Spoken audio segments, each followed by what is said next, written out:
بسم اللہ الرحمن الرحیم، آپ دیکھ رہے ہیں خلیل مدنی یوٹیوب چینل۔ امید ہے آپ خیریت سے ہوں گے، اللہ آپ کو خوش رکھے۔ اور آج ہم جس اہم مسئلے پر گفتگو کرنے جا رہے ہیں وہ مسئلہ یہ ہے کہ لوگوں میں ایک بات مشہور ہے، اس انداز میں عام ہے، لوگ یہ سمجھتے ہیں کہ دودھ پیتے بچے کا پیشاب اور قے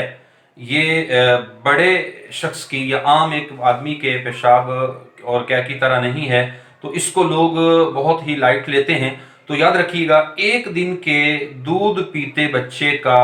پیشاب بھی اسی طرح ناپاک ہے جس طرح عام لوگوں کا، اور اسی طرح دودھ پیتے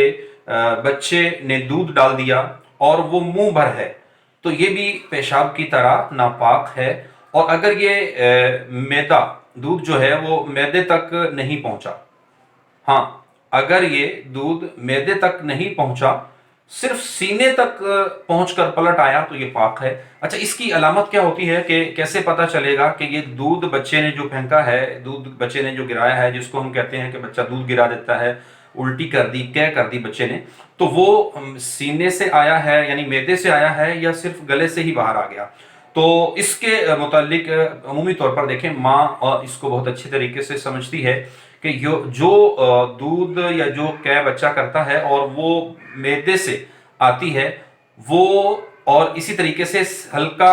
ڈالا اور بچہ دودھ پی ہی رہا تھا اور منہ سے ہی اس نے نکالنا شروع کر دیا، تو ان دونوں کی پہچان بہت اچھے سے ان کو ہوتی ہے۔ اور ایک جو پہچان بیان کی گئی وہ یہ ہے کہ میدے سے جو دودھ وغیرہ آتا ہے اس کی ایک تو بدبو بہت زیادہ ہوتی ہے، دوسرا یہ ہے کہ وہ دودھ وغیرہ وہ پھٹا ہوا عجیب سا وہ ہوتا ہے۔ باقی اللہ تعالیٰ عز و جل ہمیں اس مسئلے کو سمجھ کر عمل کی توفیق عطا فرمائے، کیونکہ یاد رکھیں کہ دودھ پیتا بچہ ہو یا بڑا ہو، دودھ پیتا بچہ ہو یا بڑا ہو، بچے کا جو پیشاب ہے وہ ناپاک ہی ہے، اس کو پاک نہ سمجھنا چاہیے، اور اگر کوئی سمجھتا ہے معاذ اللہ اس کی وہ غلط فہمی ہے۔ اللہ ہمیں مسائل شرعیہ سیکھ کر عمل کی توفیق عطا فرمائے۔ جزاک اللہ خیرا۔ مزید ویڈیوز کی اپڈیٹ کے لیے علامہ خلیل مدنی صاحب کے یوٹیوب چینل کو سبسکرائب کیجیے اور بیل آئیکن پہ ضرور کلک کیجیے تاکہ مزید ویڈیوز آپ تک پہنچتی رہیں۔ جزاک اللہ۔